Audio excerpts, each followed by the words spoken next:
Good morning, folks. Ken Hovind here and the crew at Dinosaur Adventureland in Lenox, Alabama, the major city of nothing. All right, it is March the 8th, 2020. We're the folks who believe the Bible is true and the evolution theory is the dumbest and most dangerous religion in the history of the world.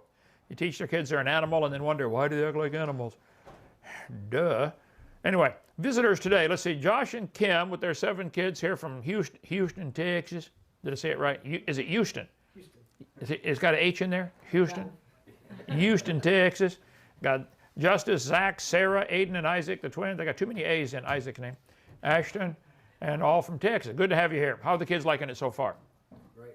How'd you guys like the real tour this morning? If you took the real tour, hold your hand up here, you get the certificate for surviving. Brother, would you come pass these out to everybody who survived? I didn't get to go on the tour because I didn't get to have it. He didn't get to go yet. No, he's got to go this afternoon. Take it back. He don't get it. He doesn't get it. Justice, you don't get it. You didn't take the tour. So this afternoon we'll do another one.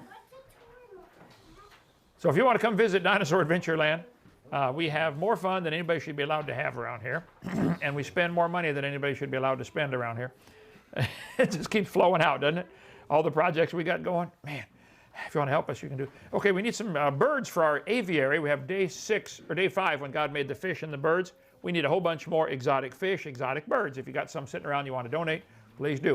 If you want to help us stay open for free, make any checks to CSE, go to our drdino.com page and go to the donate button right there and say, I want to help those guys win souls and stay open for free. No minimum or maximum. I don't think I should ask the bookkeeper about that. Maybe there is a maximum. We can't take more than 20 billion. I don't know. Just do whatever God tells you to do. Okay, make any checks to CSE. Psalm chapter 5, give ear to my words, O Lord, consider my meditation. I want to talk about a couple things this morning in Acts chapter 12. First of all, consider, what do you spend your time thinking about? Meditation. We'll get into that in just a minute. In the Bible covers all of human history from the creation clear up till the end of everything when God closes everything down at the end of the 1,000-year reign of Christ up here. So everything before Jesus came is called the Old Testament. Everything after he came is called the New Testament. And there are first 4 books in the New Testament, Matthew, Mark, Luke, and John, are called the 4 Gospels, the biographies of Jesus. And Luke wrote the book of Luke. We covered that Bible study stopped about a month ago, I guess. And now we're into the second book that Luke wrote called the book of Acts, the actions of the disciples. So let's skip up to slide number. By the way, if you want to get the slides for Luke, they're all available now on thumb drive. Is that right, Steve, online? I think he's in the tech room there. Okay. Acts chapter 12. Now about that time, Herod the king, now there are several Herods in history and in the Bible. There was one Herod that was there when Jesus was born, and there was a different Herod. There's 3 of them. Herod Agrippa, I forget what all they are now, but it's easy to get them confused, so don't think it's the same Herod because it's got the same name. Herod the king stretched forth his hand to vex certain of the church. He did not like this new church growing in his vicinity, and he wanted to shut down the Christians. And he killed James, the brother of John, with the sword. And because he saw it pleased the Jews, he proceeded further to take Peter also. And boy, when the atheists jump all over a Christian and get him put in jail for something or shut him up somehow, they rejoice. Then were the days of unleavened bread. Now hold it, why does it have that phrase in there? I'll show you in a minute. Extremely important. And when he had apprehended him, that means arrested him, he put him in prison and delivered him to 4 quaternions of soldiers. Quaternion is a group of 4. Quattro means 4. So 4 groups of 4 soldiers. He gave 16 soldiers guarding this preacher. He wanted him to not get away. He delivered him to 4 quaternions of soldiers to keep him, intending after Easter to bring him forth to the people. Now some of the skeptics jump on this and say, Easter is a mistake in the King James Bible. It should be Passover. Almost every other version has Passover in here. King James says Easter in Acts chapter 4. Well, it says, then were the days of unleavened bread. So let's just study a little history here. He was intending after Easter to bring him forth to the people. Peter was arrested during the days of unleavened bread. Now we'll see in a minute, the Jews had a Passover feast, and then for the next 7 days, they had unleavened bread, the Feast of Unleavened Bread. So Passover comes before the Feast of Unleavened Bread. So if Peter's arrested during the days of unleavened bread, the Passover's already gone. Well, what's it mean he's intending after Easter? Well, if you read the English Standard Version, it says intending after the Passover to bring him out to the people. The NIV, the non-inspired version, says he was intending to bring him out after the Passover. The New American Standard, intending after the Passover. The Good News Translation, after the Passover. The Living Bible, after the Passover. Best-selling version of the Bible, it says the New Revised Substandard Version, the New Revised Standard Version, the most commonly preferred by biblical scholars. I suspect the person that wrote this article owns stock in that one. Okay. In the U.S., 55% of survey respondents who read the Bible reported using the King James, followed by 19% for the New International Version. The other versions used fewer than 10%. So what is this Revised Standard Version? What do they say? New Revised Standard. He intending to bring him out after the Passover. So why do all the other versions say Passover and King James says Easter? What's the deal here? Who's right? Well, back in Exodus chapter 12, where God instituted the feast of the Passover, the Lord spoke to Moses and Aaron in the land of Egypt, saying, "This month, which was April, shall be unto you the beginning of months." I want you to start your calendar right now. When you left Egypt, now your calendar starts. You kids got to learn all this stuff. It's confusing. There are like 7 different calendars used in the world. The Jews have 3 calendars by themselves. We go on the calendar where, January 1st starts our year. There's a lot of different calendars out there. Anyway, so he said, God said, this month, which would be April, is going to be the beginning of months. It shall be the first month of the year to you. Speak unto all the children of his congregation of Israel, saying, in the 10th day of this month, they shall take to them every man a lamb according to the house of their fathers. If the household be too little for the lamb, let him and his neighbor next to him's house take it according to the number of souls. So if a young married couple, no kids, they want to go together with their neighbor because they can't eat one lamb by themselves, get 2 families together. Yes, sir? They had to eat the whole thing. Eat the whole thing or burn up whatever's left. Couldn't leave anything over till the next day. Your lamb shall be without blemish, a male of the first year. You shall take it out from the sheep or from the goats. And you shall keep it up until the 14th day of the same month. The whole assembly of the congregation of Israel shall kill it in the evening, and they shall take of the blood and strike it the 2 side posts and the upper post, obviously making the sign of the cross. Strike the 2 side posts and the upper post, wherein they shall eat. And you shall eat the flesh in that night. So on the 14th of April, kill the lamb, put the blood on your doorpost, and then get in your house and stay there. Don't go out, because the death angel's coming through, and he's going to kill anybody. He's going to kill the firstborn of every family, unless they're in the house. So you can read all that in Exodus chapter 12. He said, this is the Lord's Passover, which means I'm going to pass over you if the blood's applied. The angel is not looking for what's going on inside the house, not looking for how good are you, were you a good boy this year? No, do you have the blood applied? That's all that matters. The blood shall be to you for a token upon the house where ye are. When I see the blood, I will pass over you. The plague shall not be upon you to destroy you when I smite the land of Egypt. This day shall be unto you a memorial, and ye shall keep it a feast. They still keep the feast of the Passover. 7 days shall ye eat unleavened bread. See, he said, what's going to happen tonight, Moses? Everybody do the Passover lamb, and I want you to make bread, but don't put any leaven in it, which is yeast. And I want you to eat this feast with your shoes on and fully clothed, ready to run. And when you run, take that bread and wrap it up in a towel and get out of town. And for the next 7 days, you're going to live off of unleavened bread, which is bread with no yeast in it. Because you didn't have time to let it rise. The bakers know about that. So he said, the first you're going to be a Passover, then for the next 7 days, you're going to eat unleavened bread. Verse number 16. In the first day there shall be a holy convocation. In the 7th day, you can read all of Exodus 12 on your other things I want to cover today.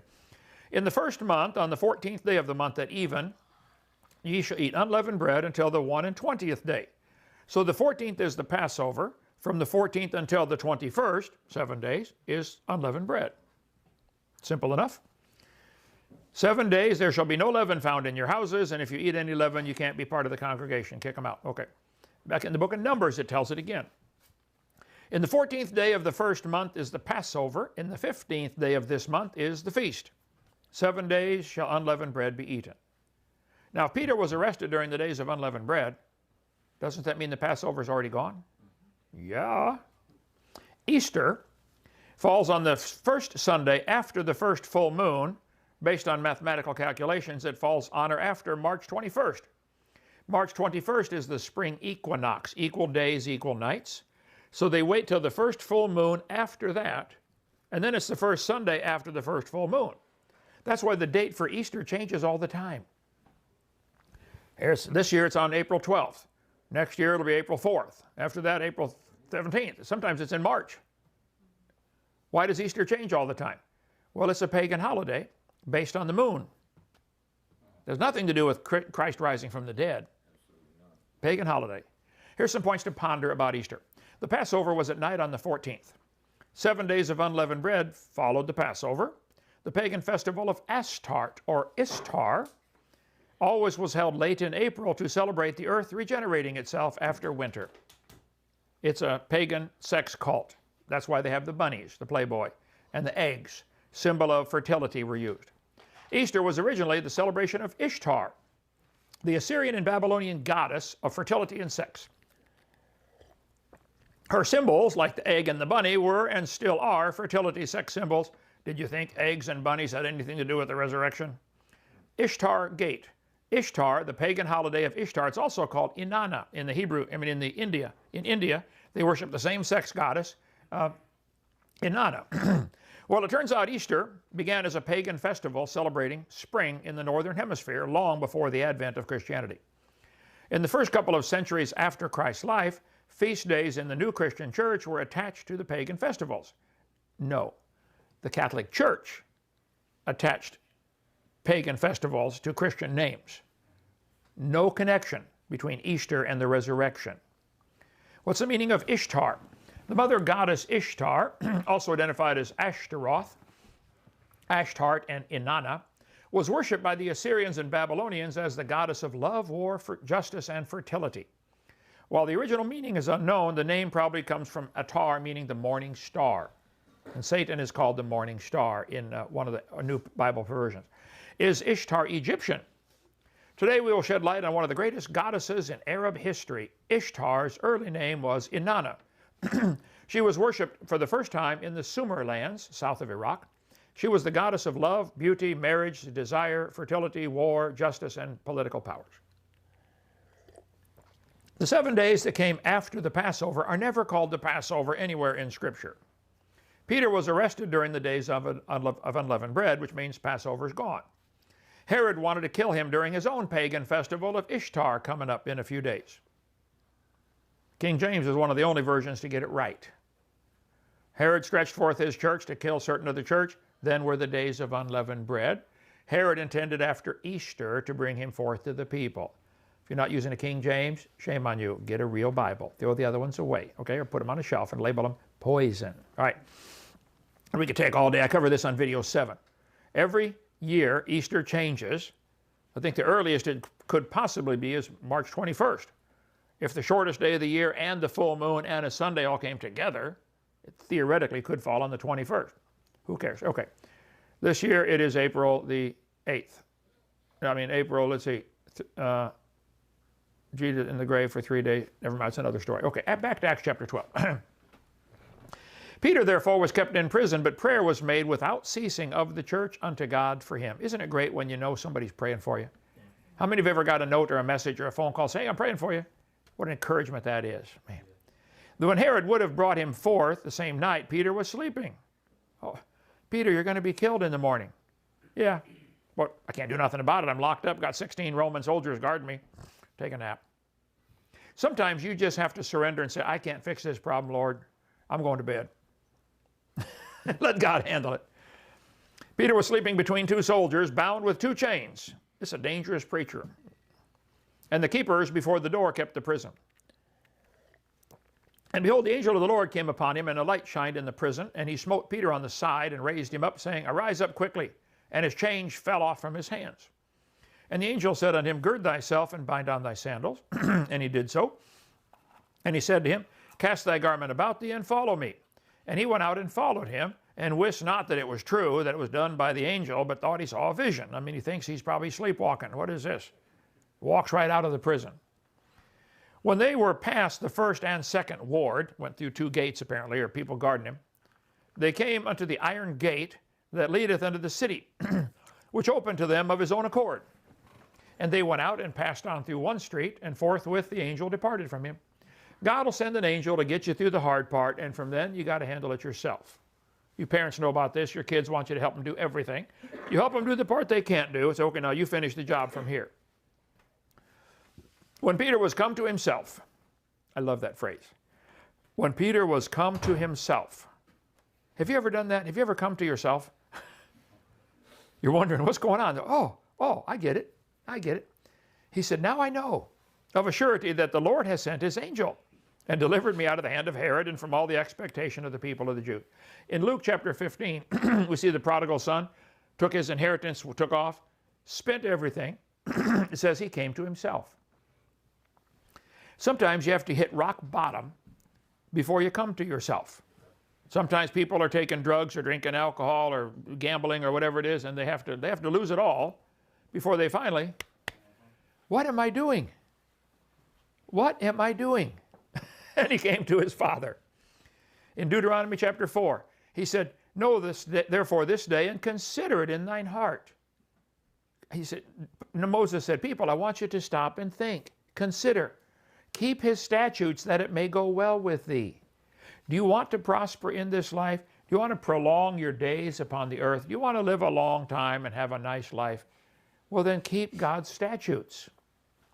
People that are constantly running from God's laws and disobeying everything, they don't live long, and they don't have a happy life.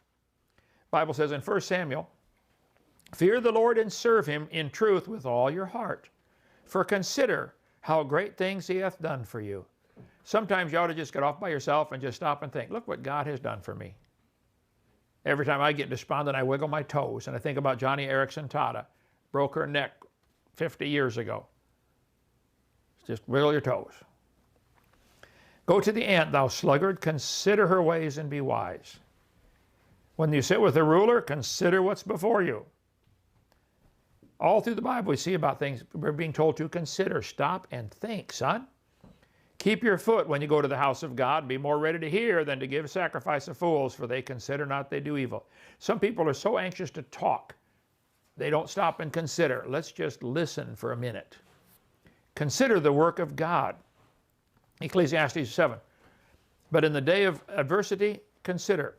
God has set one against the other.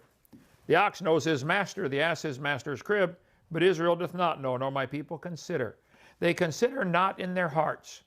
Hosea said, these people aren't considering. God said, Hosea, tell the people they're not considering. I know all their wickedness. I remember. I remember their doings. I remember all their wickedness in their life. Did you know God remembers everything you've ever done?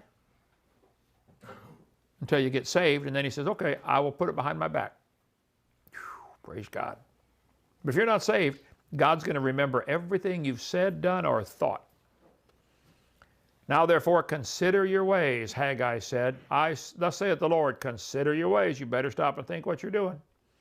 I was welding on my Volkswagen. I was turning it into a dune buggy. Took the body off, and I wanted to get fenders on the front.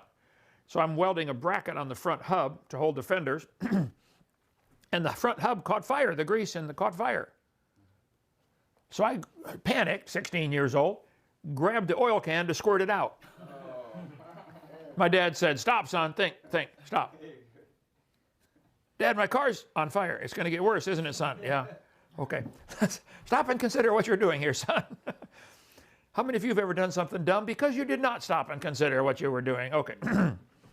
And now I pray you consider from this day forward. You can read the word, just Google the word consider. It's all over in the Bible.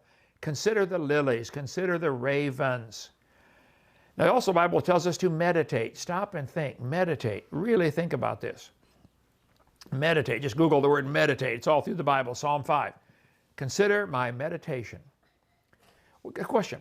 I want you to stop and think about what you think about. What do you spend your time thinking about?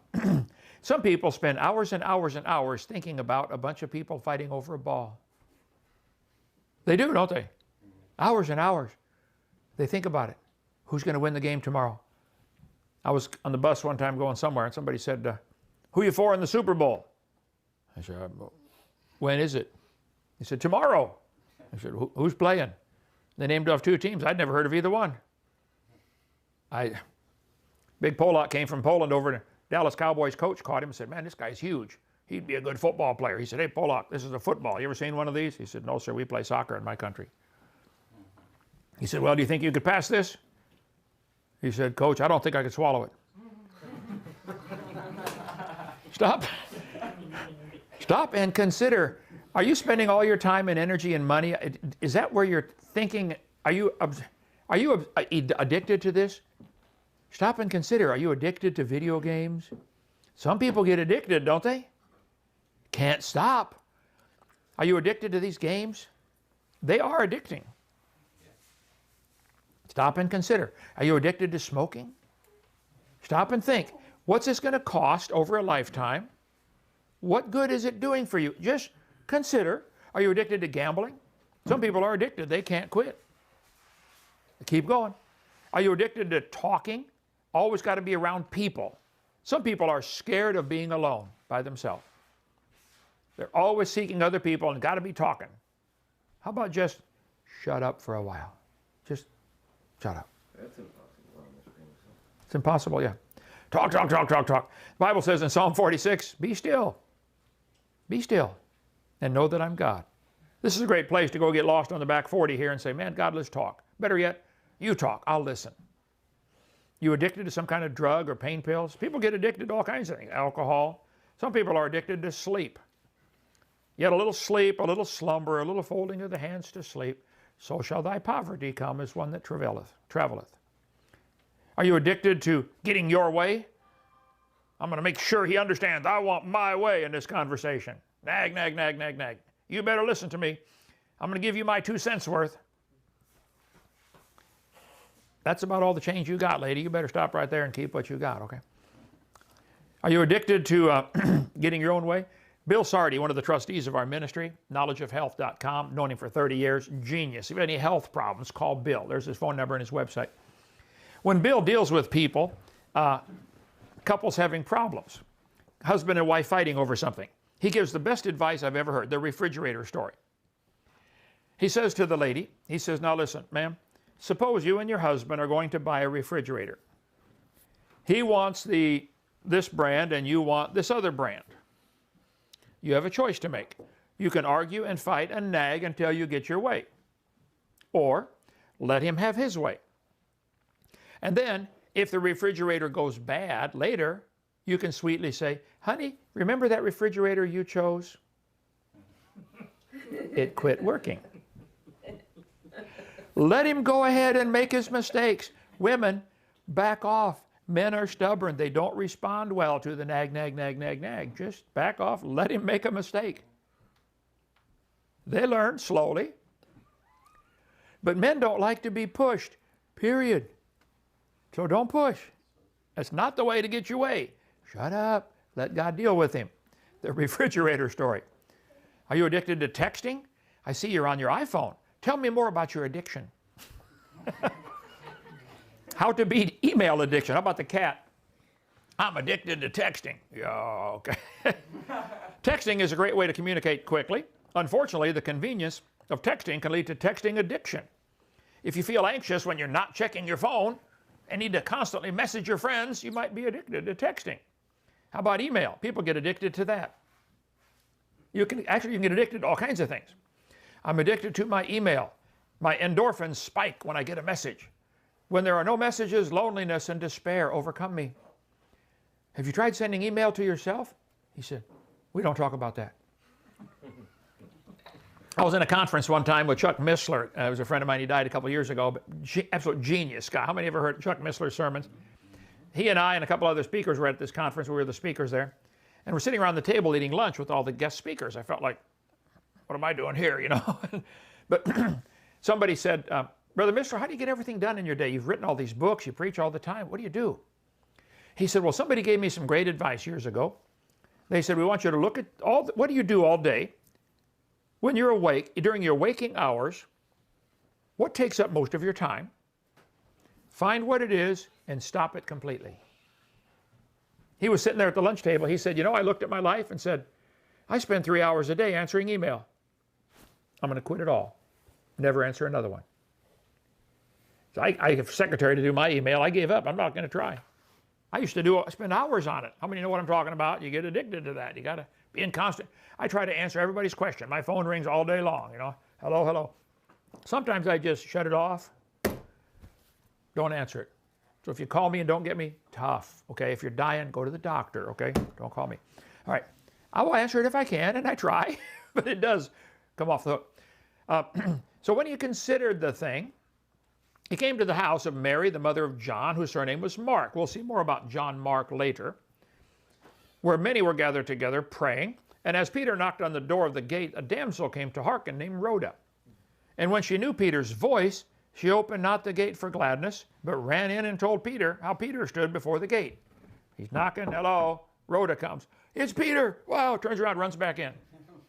Rhoda, open the door.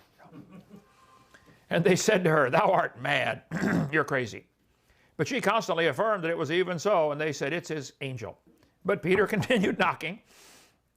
And when they'd opened the door and saw him, they were astonished. But he, beckoning unto them with the hand to hold their peace, quiet, declared unto them how the Lord had brought him out of the prison. Keep in mind, he's an escaped fugitive now. The Romans are not going to like this. And brought him out of the prison. And he said, go show these things unto James and to the brethren. And he departed and went to another place. Now, as soon as it was day, there was no small stir among the soldiers what was become of Peter. That's a big problem when your prisoner gets away. And when Herod had sought for him, he found him not. He examined the soldiers. Anybody want to take a guess what that might mean? He tortured them to get them to confess. And commanded they should be put to death, 16 of them. And he went down from Judea to Caesarea and there abode. And Herod was highly displeased with them of Tyre and Sidon. Now, where's Tyre and Sidon? That's these two cities up here on the beach. They're just outside the nation of Israel, but they play a lot into the Bible. Tyre and Sidon up here. All right. Long story about Alexander the Great and what happened at. Now, who built the island? The walkway out to the island. I should get that ready. Alexander the Great. Yeah. Okay. Long, interesting story there. Okay. Anyway, Herod was upset with the people in Tyre and Sidon, but they came to him with one accord. They all got in a Honda. And having made Blastus the king's chamberlain their friend, they desired peace because their country was nourished by the king's country. So they did a lot of business with Israel down here. And upon a set day, Herod, arrayed in royal apparel, sat upon his throne and made an oration unto them. He made a speech. And the people gave a shout, saying, it's the voice of a God, not of a man. And immediately the angel of the Lord smote him because he gave not God the glory. And he was eaten of worms and gave up the ghost. But the word of God grew and multiplied, and Barnabas and Saul returned from Jerusalem when they fulfilled their ministry, and they took with them John, whose surname was Mark. There he is again. We'll see more about John Mark later. And that's Acts chapter 12. Any questions or comments from this group here? Yes, sir. I love that attitude. The opposite attitude of Herod. Herod, like, I'm gotta have a godly voice. I'm so good at this. And he thought he was God, you know. Right, yeah. right. And then the opposite attitude is all throughout Scripture, where, like, when Peter healed people walking by, and he's like, "Do you think I did this?" Right, a humble attitude rather than a cocky attitude. Right. Yeah. Even the angel of the Lord in Revelation did the same thing. Don't worship me. Right. Worship God. Amen. God. Always deflected over to him. Yep. All right. Anything else? Okay. Lunchtime. Let's go together. Meet up at my house in about 4 or 5 minutes, and we'll take off. Thank you for joining us. If you want to come see us, Dinosaur Adventureland in Lenox, Alabama, come on down. Bye.